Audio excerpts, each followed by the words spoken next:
wala yamtani'u min ta'limi ahadin, ya. Hendaklah seorang guru, ya, tidak menolak, ya, mengajari seorang muridnya, ya, mengajari seorang muridnya bikaunihi ghairu sahihin niyati, ya, karena dia belum memiliki niat yang baik, ya. Faqad qala Sufyan wa ghairuhu, ya, maka berkata Sufyan Ats-Tsauri dan juga para ulama yang lain, ya, talabuhum lil ilmi niyatun, ya. Pekerjaan mereka mencari ilmu itu merupakan niat. Ya. Wa qalu talabna al-ilma li ghairillahi fa'aba. Ya. Para ulama berkata pada mulanya kami mencari ilmu dengan tujuan selain Allah Subhanahu wa taala, namun ilmu itu menolaknya. Ya. Illa lillahi ma'nahu kanat akibatahu ansara lillahi taala, ya. Kecuali diniatkan kepada Allah Subhanahu wa taala. Artinya pada akhirnya niat itu akan berubah menjadi karena Allah Subhanahu wa taala. Jadi ya di sini dikatakan, ya, bahwa sebenarnya seorang ulama, ya, atau seorang guru, ya, ini hendaknya apa? Hendaknya dia di dalam mendidik muridnya, ya.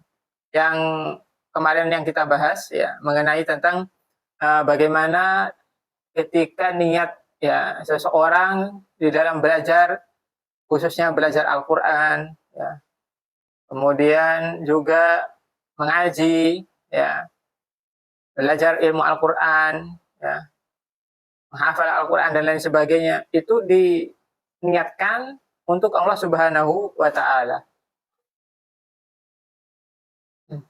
Kemudian pembahasan yang ada di sini, ya, kalau misal seorang guru, ya, seorang guru itu tahu dengan kondisi daripada muridnya, kalau misalkan muridnya ini mencari ilmunya, mengajinya, ataupun yang lain, itu tidak diniatkan untuk Allah Subhanahu wa taala, dengan niat yang lain tentunya, seperti yang kemarin, bijahid dunya wal madah, dengan tujuan untuk mencari dunia atau apa?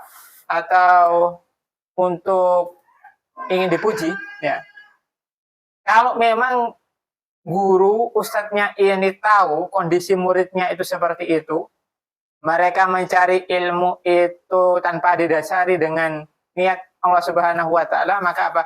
Maka seorang guru itu tadi tetap tidak menolaknya. Artinya tidak menolak untuk mengajari itu murid. Walaupun muridnya tadi niatnya bukan karena Allah Subhanahu wa taala.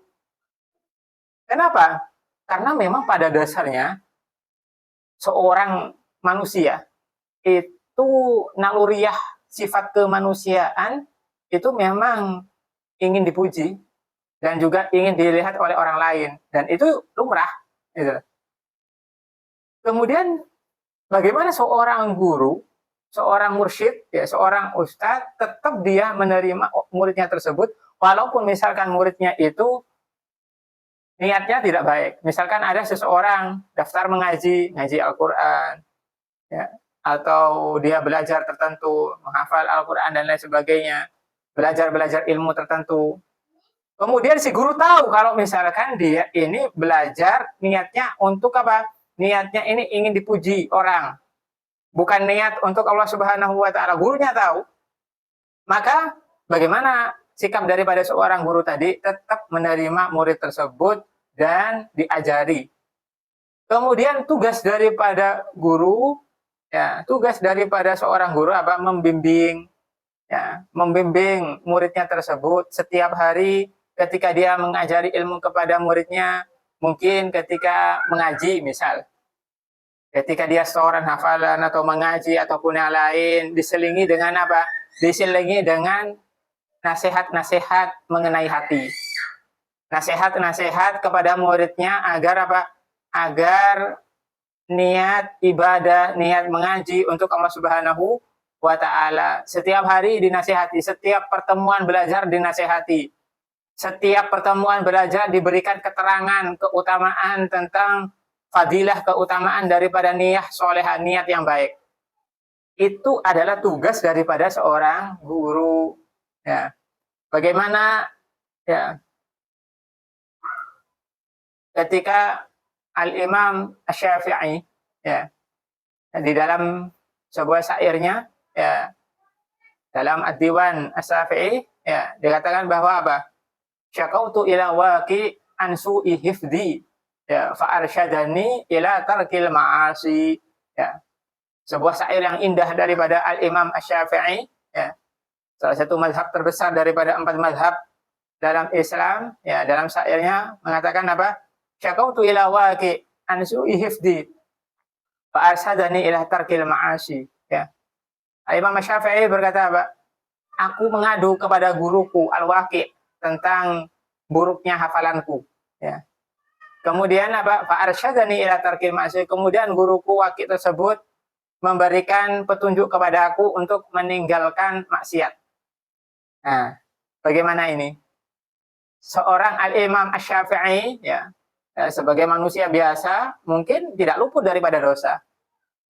Ketika gurunya Al-Waqi, salah satu daripada guru daripada Al-Imam Asy-Syafi'i yaitu yang bernama Al-Imam Al-Waqi, melihat Al-Imam Asy-Syafi'i ya, mungkin ketika itu khilaf atau melakukan sesuatu yang dalam tanda kutip tidak diridhoi oleh Allah Subhanahu wa Ta'ala, maka lantas apa sikap daripada gurunya Al-Imam Waqi? Maka gurunya Al-Imam Waqi ini menasihati kepada Al-Imam Asy-Syafi'i untuk apa? Untuk meninggalkan maksiat. Nah, untuk meninggalkan maksiat. Ketika Al-Imam Asy-Syafi'i mengadu bahwa hafalannya itu berkurang.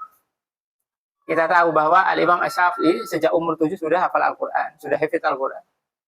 Namun ketika berjalanan waktu, Al-Imam Asy-Syafi'i ini mengadu bahwa hafalannya ini, ya hafid Al-Qurannya ini terasa buruk. Artinya apa? Mungkin sering lupa ataupun yang lain.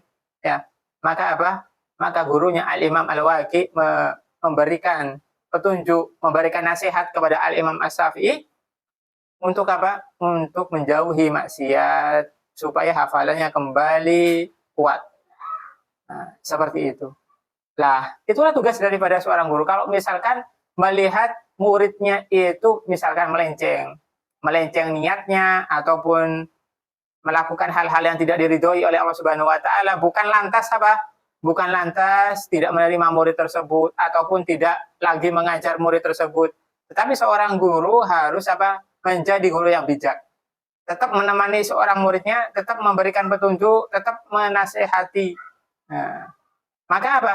Dengan nasihat-nasihat daripada gurunya ini, maka insya Allah yang tadinya melakukan hal-hal yang tidak baik, insya Allah berubah melakukan hal-hal yang baik. Kemudian yang semula ya muridnya tadi niatnya tidak baik, insya Allah lambat laun karena mendapatkan tetesan-tetesan nasihat daripada gurunya, maka dia akan berubah. Niatnya niat bukan untuk manusia, bukan untuk dunia, akan tetapi untuk Allah Subhanahu wa Ta'ala. Jadi seperti itu. Sebenarnya sama ya dengan kita ibadah. Kita ini ibadah harusnya apa? Harusnya karena Allah Subhanahu wa Ta'ala, inna sholati wa nusuki wa mahyaya wa mamati lillahi rabbil alamin. Ya, sesungguhnya sholatku, ibadahku, hidupku, matiku untuk Allah Subhanahu wa Ta'ala. Tapi manusia itu memang tadi ya tidak luput daripada dosa. Innal insana mahalul khata' wa nisyan. Manusia tempatnya lupa dan salah. Kalau misalkan pas ketika kita ibadah kok niat kita itu melenceng ya daripada niat yang semula ya, maka tetap teruskan ibadah kita.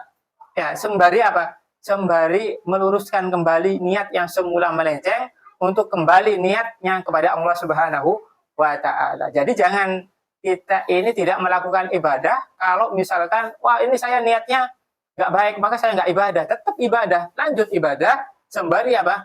Sembari meluruskan daripada niatnya. Dan insya Allah kalau setiap hari seperti itu, kalau misalkan ada niat kita tidak baik, insya Allah akan tertata dengan sendirinya.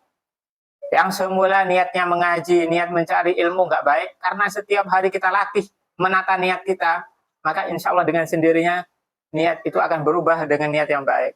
Ibadah kita yang misalkan yang semula ingin pamer, kalau kita tetap terus melatih menata niat kita, insya Allah akan berubah niat kita untuk Allah Subhanahu wa Ta'ala. Jadi itulah pentingnya daripada seorang guru tetap setia, membimbing, memberikan petunjuk, menasehati daripada muridnya agar apa?